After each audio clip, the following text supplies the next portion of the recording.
Don't miss out on the last few weeks of football action with Prize Picks, the best place to win cash while watching the playoffs. The app is simple. Pick more or less on at least 2 players for a shot to win up to 1,000 times your cash. Download the Prize Picks Daily Fantasy Sports app today and use code FIELD and get $50 instantly when you play $5. That's code FIELD on Prize Picks to get $50 instantly when you play $5. You don't even need to win to receive the $50 bonus. It's guaranteed. Prize Picks. Run your game. Must be present in certain states. Visit prizepicks.com for restrictions and details. Your neighborhood just got cooler with Kroger Delivery's refrigerated trucks. Simply order groceries at the same great prices online as in-store, and we'll bring them to you fresh every time. And if that wasn't cool enough, you can now earn 4 times the fuel points after 4 with your digital coupon. Choose a next-day Kroger Delivery time slot for 4 p.m. or later on Tuesdays, Wednesdays, and Thursdays. Must deliver by February 4th. Restrictions apply. See Kroger.com for details. The Tudors Dynasty Podcast. Hello and welcome back to the Tudors Dynasty Podcast. I am your host, Rebecca Larson, and today I have a co-host again, our dear friend, Dr. Emma. Emma, welcome back. Hi, everyone. How you guys? Oh, we're so Happy excited. New Year, right? Yes. Happy New Year. And we're welcoming to the show today as our guest, once again, Sylvia Barbara Soberton. Sylvia, welcome back. Hello, and thank you so much for having me again. Well, thanks for being brave enough to come on with Emma and I, because we're crazy. Oh, Wow. I mean, I'm so honored and privileged to be here talking to you guys about one of my favorite subjects. So, Oh, me too. I'm so excited about this episode. I can't hide it. I'm just like, yay! This morning I was getting ready. I was thinking, yes, I love it. Well, I'm excited to talk about this one too. I don't think I've done an episode like this at all recently. And I think, Emma, why don't you just start off? This is kind of your wheelhouse, what we're talking about today. Right.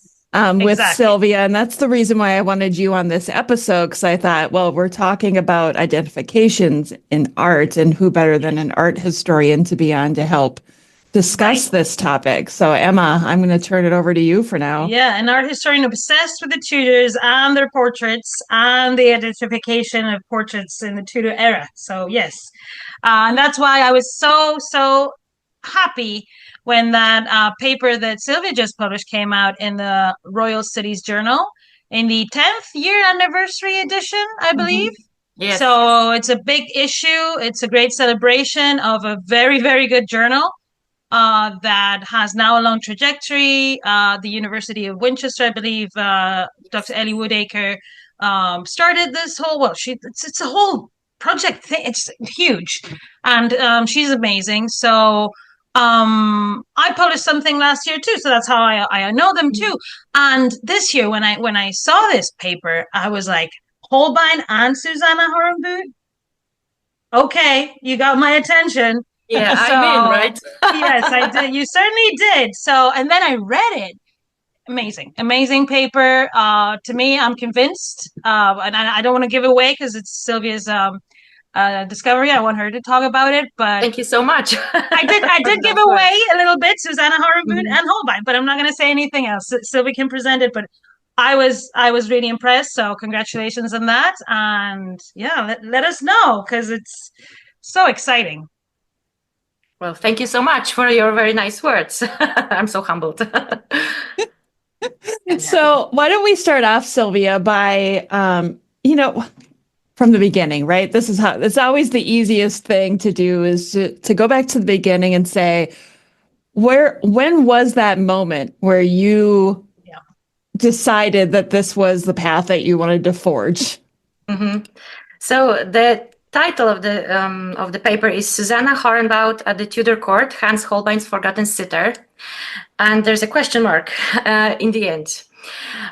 So my first interest in this drawing, because it's a drawing inscribed on the left corner as Lady Parker, and we basically don't know anything more about it. It's just the Lady Parker by Hans Holbein.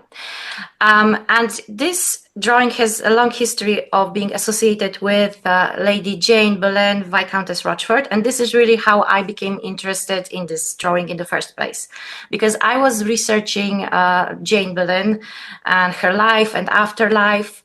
And because this drawing is so attached to her name, I just wanted to see if there's any link of this drawing to her.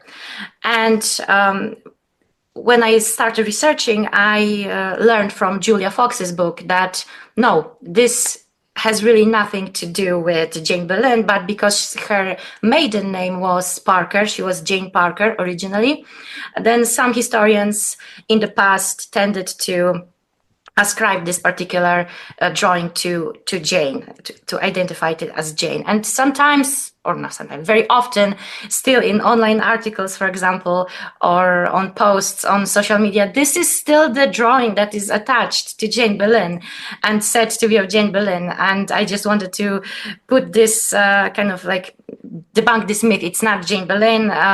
It's never had any real links with her. But it's still linked with her for some reason. I think because this is a very pretty lady in the sketch, and people, I guess, want to see what Jane Boleyn really looked like. So that's why it's so popular, I think.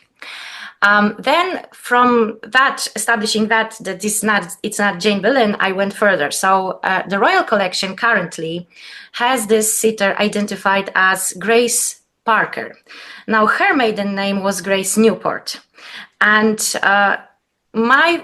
my goal, I guess, was to research this lady to see if she was at court, if she was a prominent person at court, if she served in the households of Henry VIII's queens, and so on. And so I was able to establish some new facts of Grace's life, because so far she's been not a lot of things are known about her. We know who was she married to. She was married to Henry Parker, who was, by the way, Jane Boleyn's brother. So another link to Jane. And Henry Parker was the son and heir of Henry Parker, the 10th Baron Morley. So she was kind of an important lady, but she was not recorded in the households of Henry VIII's queens. And we know that she married when she was 8. She married in 1523, but she started having children 10 years later, in 1533, when she was around 18 years old. And by a miraculous stroke of luck, I guess, we have a record of every child born to Grace and to Henry Parker. And we have their birth dates, their names, and their godparents' names. So that's a huge thing. And we know from this record that Grace had a child every year from 1533 to 1538, and that she died in 1538 after having her last baby. And because she was so young, she was about 24 years old, I think it's reasonable to speculate that she perhaps died as a result of childbirth complications. So she disappears from the record as quickly and as abruptly as she appeared in it. And I haven't seen her in the households of Henry's queens, although the description of the sketch on the Royal Collection website says that she was present in Jane Seymour's household, that she was that took part in a baptism of Prince Edward, and that she was also part of Jane Seymour's funeral cortege that she rode in one of the chariots after Queen Jane's hearse. But I found no evidence of this, and those events are very well documented. We know who took part in those events, and Grace's name is not there. So that's another myth that I've been able to debunk. So saying this, I've established that Grace wasn't really that prominent in court circles. So I was wondering, like, how is it possible that Holbein would have painted or sketched her if she wasn't even at court at the time when he was active? Mm-hmm. That brought me to another person, which is the second wife of Henry Parker, Elizabeth Calthorpe. She's another possible candidate. She was suggested in the 19th century. But again, she doesn't appear in the court records of this period. She's kind of a shadowy figure as well. So this really kind of brings me to the last candidate, whom I've seen several times during my research she's Susannah Parker. She's called Susannah Parker in the records. And she was, of course, the Susannah Horenbout. And why is it important to establish that she was Susannah Parker? Because she was married to Sir John Parker, who was a yeoman of the King's Wardrobe of Robes and keeper of the Palace of Westminster. He was quite a prominent court official. And because he was so prominent and associated with the King's Wardrobe, he appears, and he and Susannah appear on the New Year's gift lists, those that we have. So, for example, if in 1533, Susannah and John appear on the New Year's gift list, and her name is interestingly recorded after the names of Anne Boleyn's 5 serving women, which allows me to believe that she is perhaps somehow associated with the household, with the newly forming household of Anne Boleyn at this period. We know that she was very prominent in court circles because of her husband, but also because she was a painter. Now, we don't really have a lot of records of her as a paintress. For example, we know that she was a member of the Horenbout family, so her father was Gerard Horenbout, her brother was Lucas Horenbout, and they were very prominent painters at Henry VIII's court. Now, the Horenbouts came to England in the 1520s. We don't have the exact date when they came, but in the 1520s, miniatures start to appear at Henry VIII's court. And the Horenbouts were the famous miniaturists, painters, and manuscript illuminators. We don't also have the exact record or exact account of how they came to England, who invited them.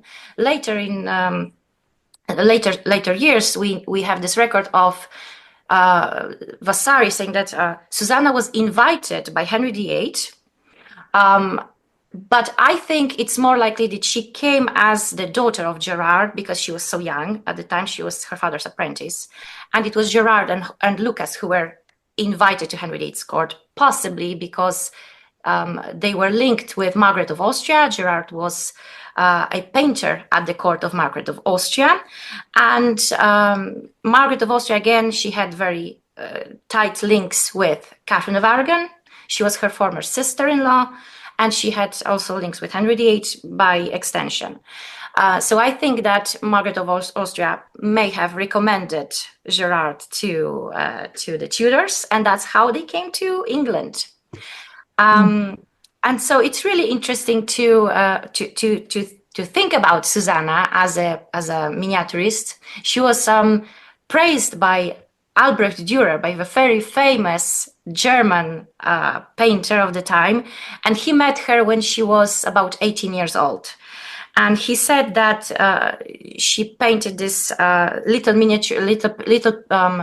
picture of a savior, and he bought it from her for the same price as he would have paid to a man. So he recognized her talent in that respect.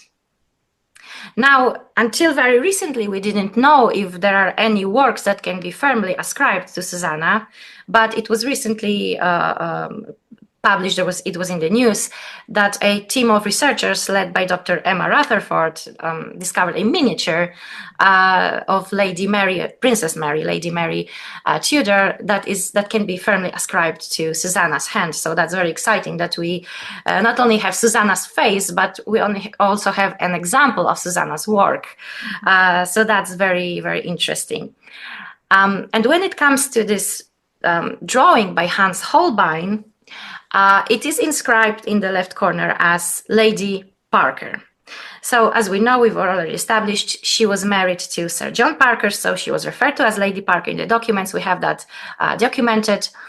And the inscriptions are not contemporary. They are in 18th century's hand, but they are based on the identifications of Sir John Cheek, who was a tutor to Edward VI, Henry VIII's son and heir.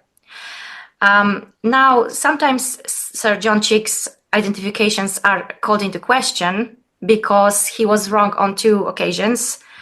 And we know that he was wrong on those 2 occasions because the drawings that he identified were of women who appear in Sir Thomas More's family portrait, and we know that what those women's names were, and they were not those names which John Cheek identified. But those are only two examples of John Cheek being wrong. And mostly he knew the people that he was identifying. He knew them from sight, he knew them from court. So it seems to me that that he knew also Susannah as Lady Parker, and he identified her as such, although in October of 1537, Susannah became a widow, and she remarried later to John Gilman in September of 1539. And from that point on, she is referred to in documents as Mistress Gilman. So yeah, that's in a short story, long story short, it's how I came to identify this drawing as Susannah Horenbout. Yeah, I think it's fascinating because, like you said at the beginning, it's for so long this sketch has been attributed to Jane Boleyn. And I'm pretty sure on my website, you're still going to find images of her as, you know, feature images for articles. I think because we were all so desperate for some visual. Yes. Yes, and exactly. then after it feels a bit weird to take off a picture of someone when people, but it you know, that's the way it should work. I mean, for a long time, it still happens with Catherine of Aragon, who is the queen. It still happens with Anne Boleyn, who is the two most famous women in the Tudor court that really their faces are only known to us recently. More in the case of Catherine of Aragon than Anne Boleyn, because Anne Boleyn we haven't settled yet. Which portraits are her or not, maybe soon. More to come this year on that. But in the case of Catherine of Aragon, until we've looked at them, this is why Sylvia's discovery is so important, because the Horenbouts are the first ones to really put a face to Catherine of Aragon, to Henry VIII, in a way that we can recognize them. So what we were talking about when we were talking about the not only the idealism, but in this case more the verisimilitude. So we have, in the case of Catherine of Aragon, a small miniature painted by one of the Horenbouts because of that style. We know they introduced a certain style, and we've talked in other cases, right? So in that case, it has an inscription, and it says, Queen Catherine, his wife. I mean, they couldn't be more clear about the message here. That miniature, as Sylvia knows, pairs with another one of Henry, where they say it's in his 35th year of life, right? Exactly. So, I mean, that is right at the time that the whole thing is going down, the whole marriage affair, the whole affair with Anne Boleyn. So it's very interesting that what Sylvia brought up about 1533 and Susannah so all of a sudden appearing in the new household of Anne Boleyn. Not only Susannah, but then Lucas is made an English subject, and there's a series of things that happen that you're like, well, if they came in the 1520s, why wait until Aragon? Right. Yes. So in that sense, and I don't want to touch a lot about this because it is an article that it's coming out, but it hasn't seen the light. And I would like to vindicate in this case that it's very important for these kind of things to be talked about in full, or to be announced in full when they're published. Yes. In a peer review process. Otherwise, it's very unfair on the people who are doing the research. So these announcements sometimes are not the way things should work in the academic world or in the publishing world. We should honor discoveries like this. So talking about that, I do this chapter that I have in a book is coming out this year. And it's about the recruitment of Susannah Horenbout and about the recruitment of Livina Turnlich. In the case of Susannah, it's very obvious. It was through Catherine of Aragon. The 1522, the treaty that was the marriage treaty or the alliance treaty between Henry VIII and Charles V, that is in Simancas, in Valladolid, has a miniature of Henry VIII by the Horenbouts. 1522. Right? So it has to be a Horenbout because of the style, because of all those things. 1520, we have a woman in Calais giving the emperor a chain for a portrait of himself. Well, this is just months before Jura buys that little say, because she was Yeah, famous. I mentioned that in the paper as well, that you think that this woman who gave Charles, the Emperor Charles, a portrait and who was rewarded. That and this, and this wasn't this was a fact that was not known. Yes. It was included in my dissertation. That's why I linked it to your dissertation. Oh, thank you so much, Sylvia. That was very nice, because it's important to cite dissertations, even though they're not published work. They are academic works. Yeah, they're very important, of course. Too bad that it's in Spanish. I mean, I understand Spanish when I see it. I don't speak Spanish, but I understand Spanish when I see it.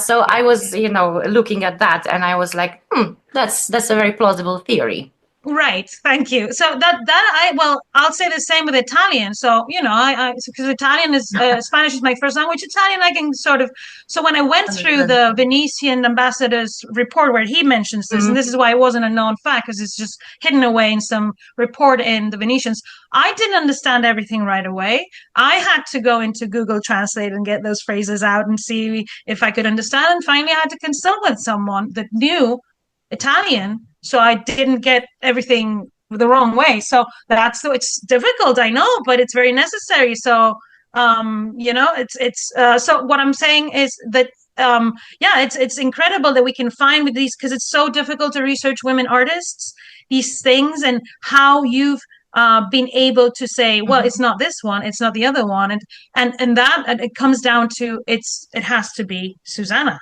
And to me, I'm totally convinced it's her.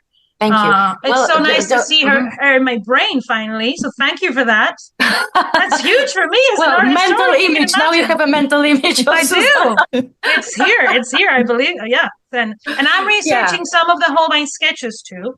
I will be. I have an exhibition coming up in the British Museum this year, and one of the Holbein sketches, a very famous one, linked to the Portrait Medal of Anne Boleyn, will be featured there. So this is not just important because these Holbein sketches are key. And this book that you're talking about, I'm researching where it came from, because it was supposed to be in the collection of Henry VIII, right? And Edward VI. But really are the women who are exchanging the portraits all the time. So in my opinion, this was Lady Mary Tudor's sketchbook, because there's another sketchbook with jewels, right, in the British Museum. Yes. And there's one that says My Lady Princess, and there's one that says Mary, and there's one that says Catherine and Henry. So, I mean, Sylvia, we're right there. We're going to make so many discoveries coming up. Well, that's how it works, right? Because somebody discovers something, and then another person builds upon that, upon that knowledge already. So that's very exciting that Susannah has her moment of glory finally, because when I was researching the paper, there was just really one source of information about Susannah, and it was a paper by Susan Foister and Lauren Campbell. So that's the most important paper so far, and that has a lot of information, like biographical information about her and so on. And now it seems like it's 2025 is going to be Susannah's year, because she finally has a face. She finally has another researcher, who is researching her so diligently. So it's great that we have so much information coming about Susannah. I just wanted to add something about the households of the queens of Henry VIII that she served in. You are right that she was that she served probably in the household of Catherine of Aragon, although I haven't seen exactly some chamber accounts are missing, but it's very logical to. Oh, I wonder why. Exactly. And then, Anne Boleyn, we know that she served Anne Boleyn probably, but with Anne of Cleves, we are on a more firmer ground, because we know that Henry VIII sent Susannah, who was then Mistress Gilman because she remarried. She was also a diplomat. Exactly, and he sent her to Germany to fetch Anne of Cleves, to join her household there. Yes, and historians wonder why this was, because maybe Henry wanted a painting of Anne, maybe perhaps, but he already had a painting by Holbein, so perhaps a miniature that is in the British British Museum, there's this miniature of Anne of Cleves, and it's ascribed to Holbein's hand. Although, if you look at them close side by side, you will see that the face is a little bit different than in Holbein. I think it's a Victoria and Albert Museum. Oh yeah, exactly, in the Victoria and Albert Museum. Yeah, thank you. And if you compare them, you will see that the faces are a little bit different. And I wonder out loud. The tenderness in the miniature, exactly. Right? If that miniature is perhaps by Susannah, I agree with you. It could be Germany. Makes a lot of sense. And the theory, and this was another theory that I have. Yeah. Well, in this theory, because we are told that the Holbein learned how to do court portraiture and limning from the Horenbouts. Well, from which one? Right? If both Holbein and Susannah are involved with Anne of Cleves and coming and going, I can't believe that they're not involved in painting her together. Yes. There's a lot of work being done now in workshops, and Holbein probably joined the workshop that the Horenbouts already had going on, that Catherine of Aragon has started in the area of Blackfriars and Baynard's Castle. I proposed that in my dissertation. It's difficult, as you said, because it's in Spanish and now people are not picking it up. But I thought that was groundbreaking, to be honest with you. In the case of Holbein also, it's very important to know that how he arrives to England too, because he arrives in 1526. Interesting year in the Tudor court, right? The same year that Erasmus of Rotterdam writes a book for Catherine of Aragon on marriage, and Holbein arrives to England with letters of recommendation from Erasmus of Rotterdam. Yes. And the book that he writes on matrimony is dedicated to Catherine and mentions in the dedication a painter's work, and has, a frontispiece by Holbein. So I don't know how many more leads people need to think and know that Holbein arrives because of Catherine of Aragon. So this link is not just Holbein is the Horenbouts. It's really artistic innovation to the service of dynastic purposes with Margaret of Austria first. Yes. And then, very interestingly, after Margaret of Austria dies, with Mary of Hungary and Mary Tudor. And that goes on until she marries Philip of Spain and Antonismo arrives. It's all part of the same idea that the artists that are working in the Spanish monarchy are so good. They're not Spanish. They're from Flanders, from Italy, are coming to England when the relations between the Tudors and the Trastámaras, or the Tudors and the Habsburgs, are working, right? When there's those marriage alliances and those things. So this is he was from Habsburg. He was from the Augsburg. He was from the Empire. Holbein was from the Empire, right? For example, Lucas Horenbout's wife was the daughter of a German goldsmith. German, right? This is what I'm talking about when you see it from this perspective. There's going to be a boom in that so this is part of that. Does it take away from Henry VIII? No, he was smart to bring these people and to use his wife's contacts to do this. But we have to give credit where credit is due, especially if you have the most famous woman, Susannah Horenbout, coming to work with you. But Jura flipping out on her work and other people later on. And we're rescuing her from nobody knew about her 5 years ago, to be honest with you. So, people knew about her. There was work done in the 80s. Yeah, in academic circles for sure, but in more popular books, then she's just appearing very quickly and disappears. And even in those books, she's not very often even said to have existed. So you're very right that we are saving her from oblivion, so to speak. Yes. So that she doesn't disappear. I guess that one of the reasons why she's not well known to the wider public is because we don't really have a black and white, record that she was a painter at Henry D. Scott. We have that from later sources and from, of course, from assumptions. But with Lavinia Turling, for example, we have this record of her, small print in a manuscript, that she was a paintrix, so a paintress. And that's why she has the status of being like a painter, female painter at the Tudor court. With Susannah, we don't have that. perhaps we don't have that yet. I'm sure it exists somewhere, a record of her as a paintress at Henry VIII's court. We just have to find it. But from other sources, we do know that she painted, that she was very skilled at what she was doing. So I guess that we don't have that one record that would name her as the painter, as the female painter. Because, for example, her brother, we know that Lucas Horenbout was the king's painter. He died in 1544. And interesting things were happening after that, because we know that, for example, Catherine Parr, who became Henry VIII's wife as his last wife, his sixth wife, she was very interested in artistic patronage, and she employed the female painters as well. So Susannah Horenbout, Lavinia Turling, and also Susannah Horenbout's sister-in-law, Margaret Holswither. I think her last name is pronounced Holswither. If not, I'm sorry. Build a routine with Ollie that supports your wellness needs, like getting your daily vitamins and minerals with Ollie's multi-gummies, or keeping your mood upbeat with all the vitamin D in Hello Happy. Give your gut health some support with probiotics, and wake up feeling refreshed after taking Ollie Sleep. Do wellness on your terms. Find Ollie at a Walmart or Target near you, or at ollie.com. These statements have not been evaluated by the Food and Drug Administration. This product is not intended to diagnose, treat, cure, or prevent any disease.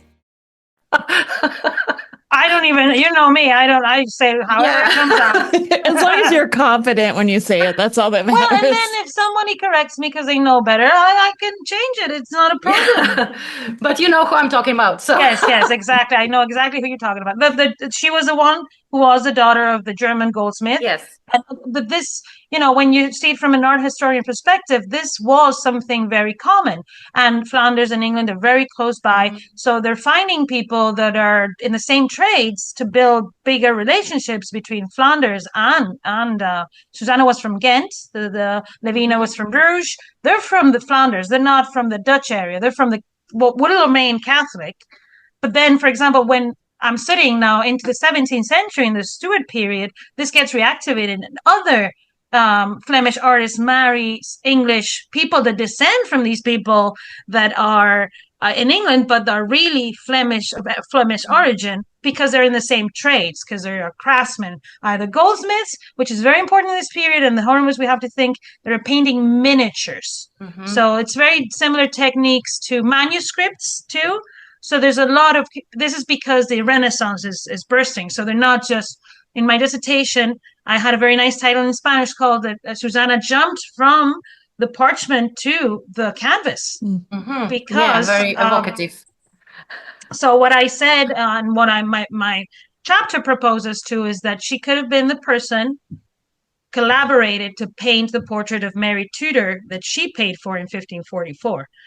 Why is this payment and this commission of a portrait of Mary Tudor not in the forefront of every Tudor book, when it's about art history? It's because Mary has been just set aside, marginalized. Yes, she never did anything. She's a religious fanatic.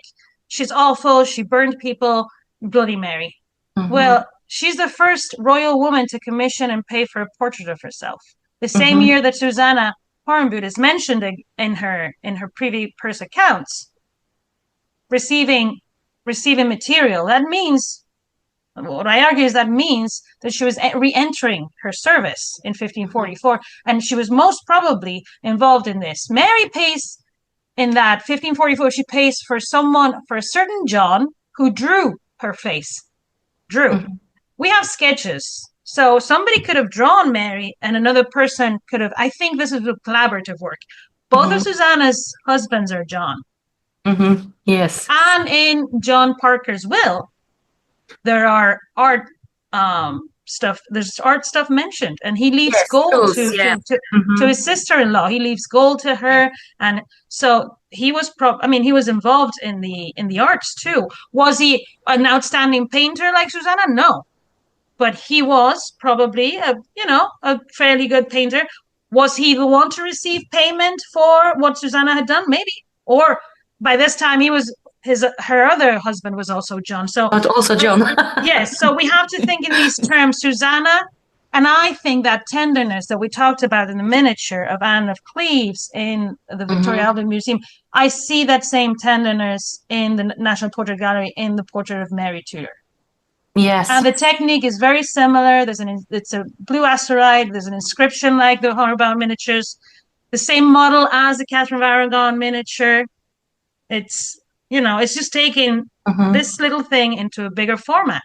Really? Yeah, I think you're right. I think that Susannah's works are hiding in plain sight in front of our eyes, and we don't know that we are looking at. Well, in my chapter, I will propose that painting. I will propose she collaborated, probably. I think we have to stop thinking that one person just goes and chops the wood and gets the canvas ready. You know what I mean? It's a collaborative process, and by this time, they're using sketches already. They're using sketches because there's a sketch by Holbein of Mary Tudor in the same collection that you found, the sketch of Susannah Horenbout. She's wearing the same jewel as in the National Portrait Gallery. So, and Susannah knew Mary very well. Of course, yeah. You know why? Because she is mentioned in Mary Tudor's household in 1525. Yes. She goes to Ludlow with her, and her dad and her brother. So, I mean, this is amazing. This is opening a new door, especially for so this year is the year of Susannah Horenbout and Mary Tudor. And Mary Tudor. Together. And it's all thanks to, who? Team Catherine of Aragon. It's all started with Catherine of Aragon, This is my favorite gift. Here's this gift for Catherine of Aragon. Oh, my goodness. Whoever can't see it, Santa brought me the most amazing gift, which is a mug that says Team Catherine of Aragon. You're redheaded Santa. Santa called Rebecca. Am I right? I love it. I need to make one for myself that says Team and then Thomas Sylvia Seymour. needs one that says Team Susannah Horenbout. Yeah, I definitely need one. I will have one. I promise you. Yes, I will. and you can put a picture on it too. I will. There you go. That's right. I will. Yes.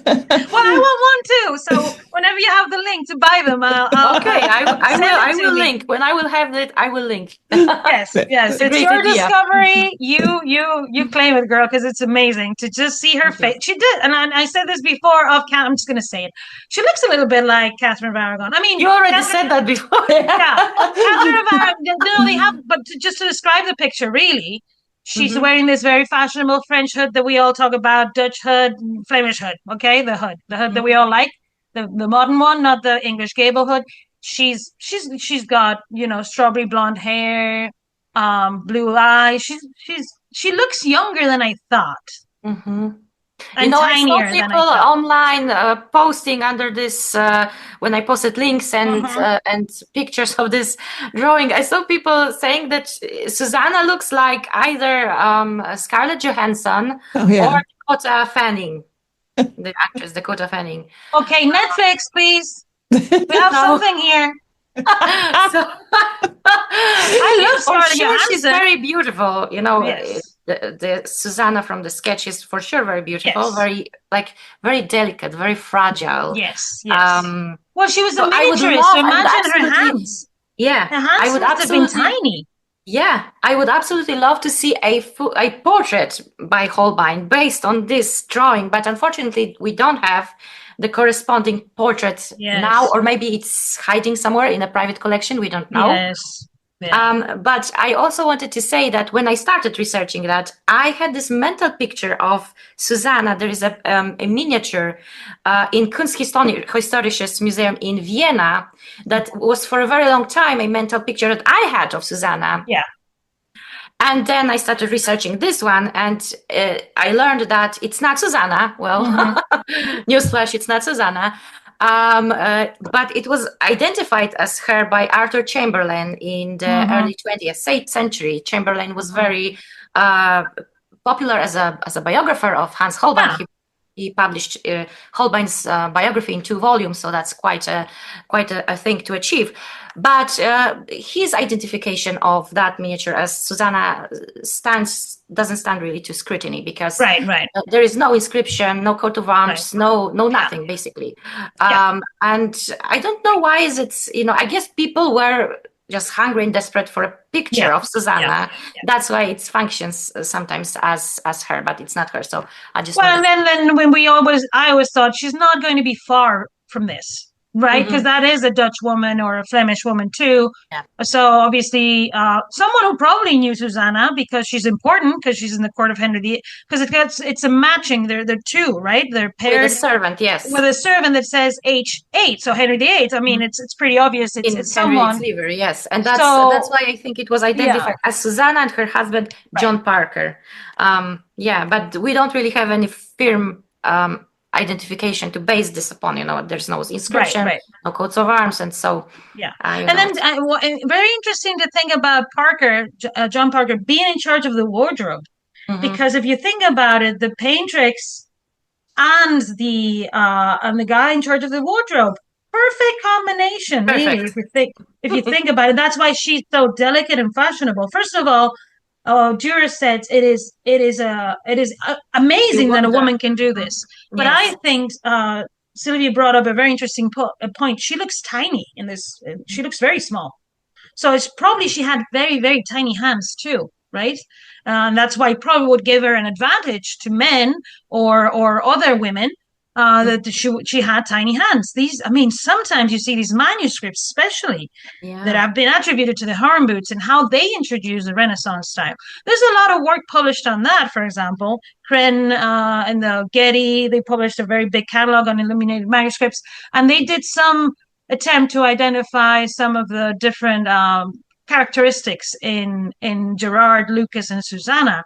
But I think if we could establish that, and I think it's pretty obvious that if she is the woman that Charles rewarded in 1520 with a chain, a gold chain, for a picture that she gave him, of Charles. This is all linked to the marriage proposal with Mary Tudor. We would have to think that probably was Susannah the one in charge of most of the portraits, right? Most of the portraits, because a gold chain is a very specific type of gift for a painter. 13 years later, the same monarch, Charles V, would bestow the same chain on Titian. But this is 13 years later, and then Titian receives it. Later on, Rubens, Van Dyck, Velázquez, all these guys. Susannah, as far as I know, would be the first one. So I got nothing. Yeah. Well, you know who else receives it? And I think this is trying to emulate Susannah and Catherine's relationship. Artemisia Gentileschi, very famous Italian Baroque painter, whose father was Orazio Gentileschi, who was brought to England by Charles I and Henrietta Maria. She's one of the most famous women artists of all time. She traveled to England to help her father, right? She also receives a chain because of her work for the Queen of England, and she paints herself receiving this chain as the allegory of painting. And this is a painting that is still in the Royal Collection in England. I'm sure that Artemisia Gentileschi could have seen the miniatures, and she would have known, these are the ones that woman artist called Susannah, that Dürer. This was known at the time. This is what I'm saying. This is just not known to us because but I think at the time, because Artemisia Gentileschi would have read Vasari and other artists that talked about Susannah and the wonderful. And I think when Vasari says Henry VIII, it's because it's Henry VIII's court, but it's Henry VIII's court and Catherine of Aragon's. It's just a way men talk about, It wouldn't be the first time a guy doesn't mention the most important part. Right? Yeah, exactly, yes. Yeah, so, I agree. Yeah. And it was Henry who invited, because the invitation had to come from the king, finally, to be, but it was Catherine like that one. And Henry went, hi, do you want to come here? And that's the way it worked. And they were very successful. They brought Torrigiano, they brought the Horenbouts. Think about the artists that Catherine of Aragon brought, and think about the artists after her downfall. They're not as good, I'm sorry to say. Imagine this group of artists, let's say it's before Holbein dies in 1543. and you have this group of amazing artists at Tudor Court. Can you imagine them like hanging out, talking about? Let's write a letter to, I don't know, who at the time they could have written a letter, the Pope. No, but for example, this is why it's so difficult to be studying women artists and women in general, and that's why Sylvia's work is so important. It's very difficult, but then you find a little snippet that gives you it opens a door, right? I read recently that Erasmus of Rotterdam criticized Holbein for changing alliances. Mm-hmm. And there's some work being done on how Holbein changes his art to favor the Protestant faith in England in the reign of Henry VIII. But in 1527, who was he working for? Fun guy, Sir Henry Guilford. Yes, he was painting a picture of Terouanne to show to the French ambassadors that Holbein would paint later. I'm just saying. This is all connected. This is just messages thrown from the court of Francis I, from the court of the Habsburgs to England, back and forth. And the artists are involved in this. They're all basically artists and spies and soldiers. They're many things. I think Susannah was sent also to be like, well, see what you can find out. She was a Renaissance. Yes, she was a Renaissance woman. Exactly. Yes, I think so as well. Yeah. Because with Henry VIII, it was never just straightforward. I'm sending you there so that you can keep company and talk to her and embroider and exactly. And then she was smart. Never that easy. She knew how the king was too, and she knew how valuable and how she had to walk on eggshells and be useful to him, because it's been said many times that she was poor during several periods of her life. Why is a leading Renaissance artist poor? Because she lost her patron, then her second patron lost her head because she worked for Anne Boleyn, and then Jane Seymour there are miniatures of Jane Seymour, and Jane Seymour is painted by Holbein in a picture that looks exactly like the miniature portrait by the Horenbouts of Catherine of Aragon. Yes, it's fashioned to resemble that miniature. And yes, she's wearing red. She's wearing the IHS brooch. So yeah, that's she's even she even has. I found that brooch. Do you know where it is mentioned? Several of them in the inventories of. I saw this several times in inventories of Henry VIII's later wives. So, for example, Anne Boleyn has it, Jane Seymour has it, and it crops up later in Catherine Parr's inventories again. So it's. Do you know where else it is? It is in the will of Margaret Beaufort, and she gives it to Henry. That's the origin of the IHS brooch. Yes, so she gives it to Henry. But also, there's a portrait of Mary of Hungary wearing one of these. So we're back to this again. So, and we know, for example, that Mary of Hungary receives Holbein to paint Christina of Denmark, her niece. This is because Mary of Hungary, we have to think in terms of Mary of Hungary like we think now of Margaret of Austria. I know everybody's talking about Margaret of Austria now.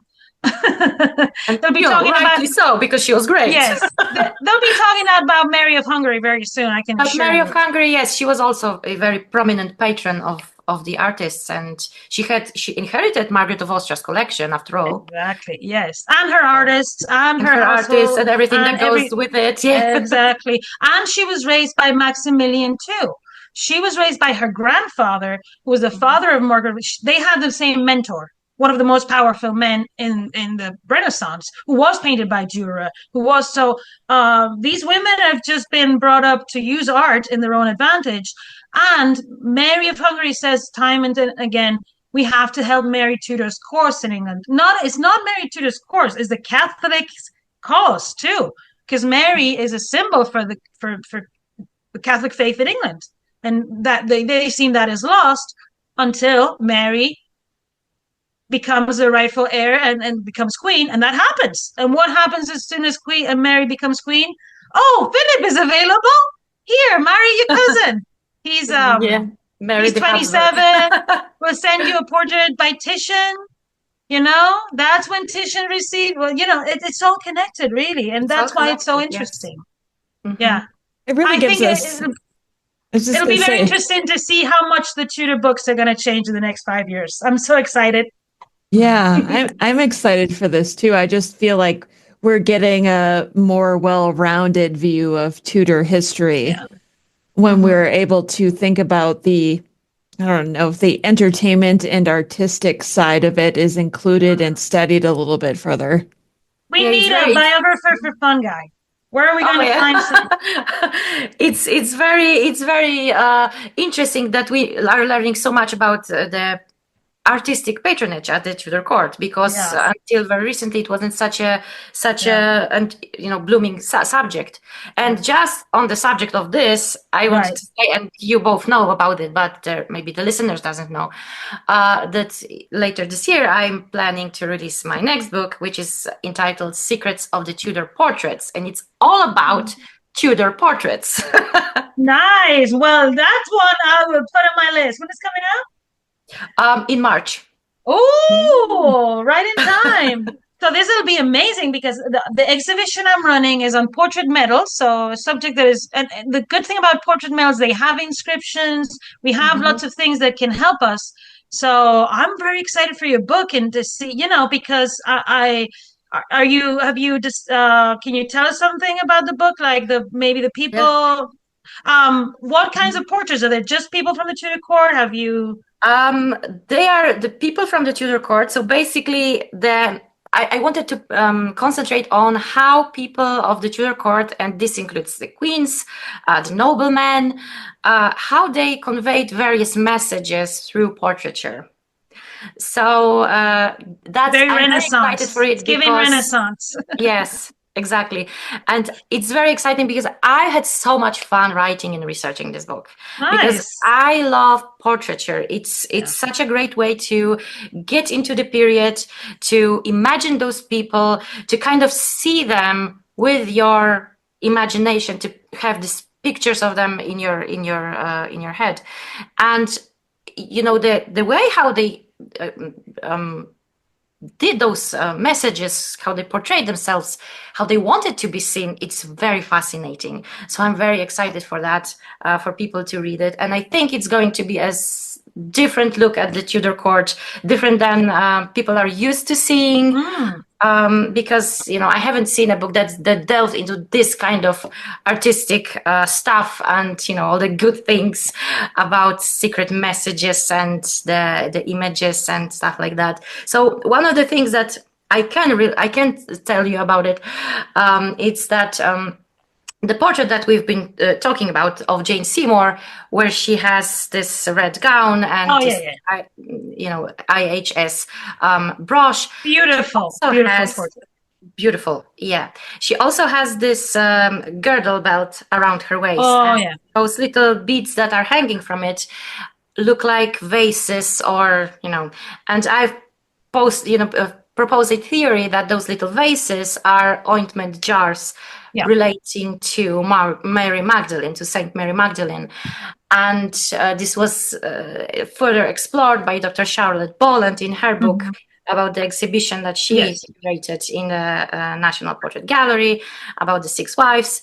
And it's very interesting that it's such a small idea. I was thinking maybe not, that is maybe not that important, but this small idea led to more exploration of Jane Seymour and Saint Mary Magdalene.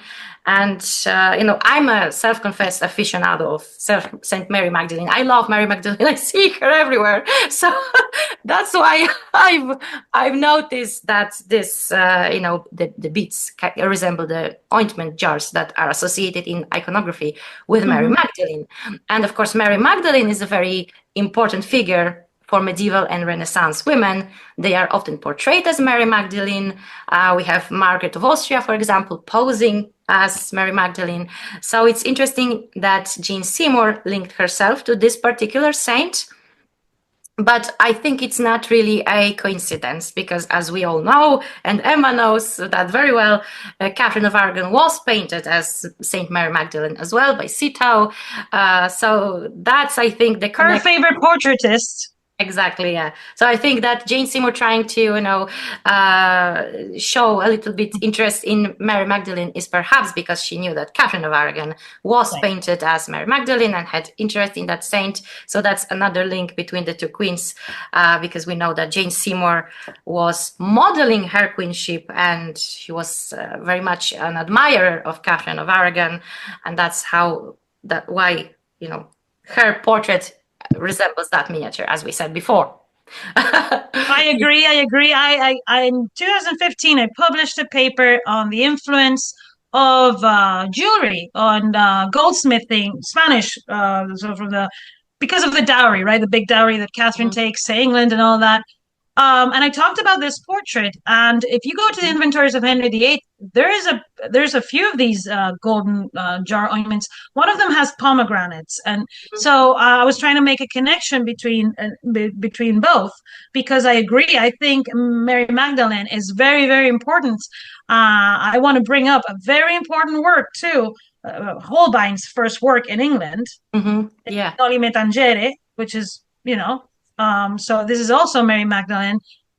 Very interesting theories that, could he have depicted them as looking as some people?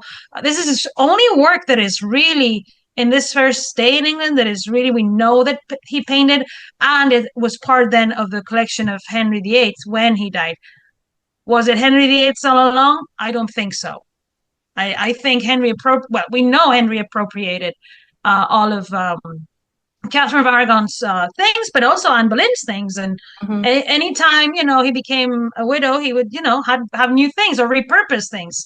So it's very interesting I think this is a very interesting lead, Sylvia, because the women identify, and we have to look also into the text, because they, when they mention themselves, they make comparisons. So, for example, Juan Luis Vives compares Catherine to Lucretia, but other times to saints, like, or Mary, the first identifies with the Virgin Mary because it's her namesake.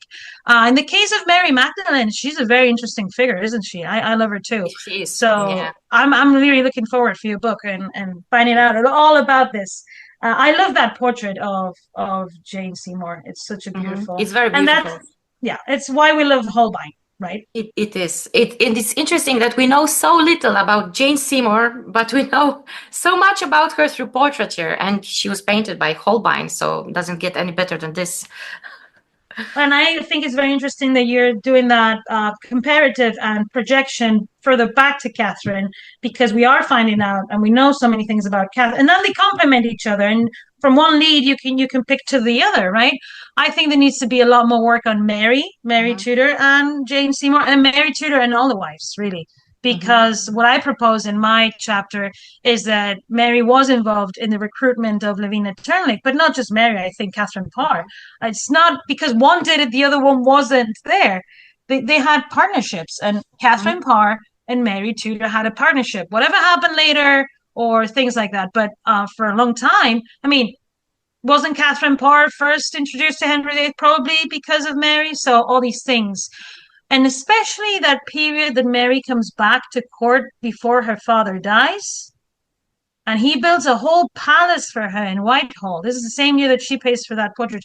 She's also someone really relevant. That's when Lavina Turnley starts to be in the court called paintrix. I think if we had the privy purse expenses of Catherine of Aragon, it would be very similar to the privy purse. That would be very interesting. Yes, and then I think there would be mentions to the paintrix, but we just don't have it. We do know that things like Catherine Parr inherited miniatures of Henry VIII because of her mom. So, I mean, her mother, yes. The reconstruction is now there. It's just a matter. We're going to find so much more now that we have. Just it's there's gaps on a pretty solid theory now. So we need more, though. We need a lot of people working on this because it's very difficult. Well, we always talk about needing collaborations, right? That's the important thing when it comes to research. And Sylvia, I can't thank you enough for the research that you've done on this sketch.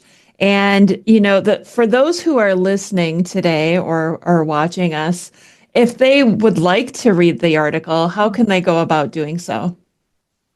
So for you can just type it into the Royal Studies Journal, and then when you come to their official website, they have this new issue posted on their main page. You can also go to my social media platforms, for example, Twitter or X, it's called now. I have it pinned to my profile, so the link is right there. The other day I just checked, just to see how it's going, and it was seen for about 600 times and downloaded 95 times, and I was like, what? Because, the great thing about the Royal Studies Journal is that it's open access. Yes. That anyone can read it, that it's not behind a paywall. And it was really important to me to submit there because it's open access, and I didn't really want it to disappear behind paid subscriptions. So it's great that everybody can read it. I can post it again when this episode of the podcast will be released.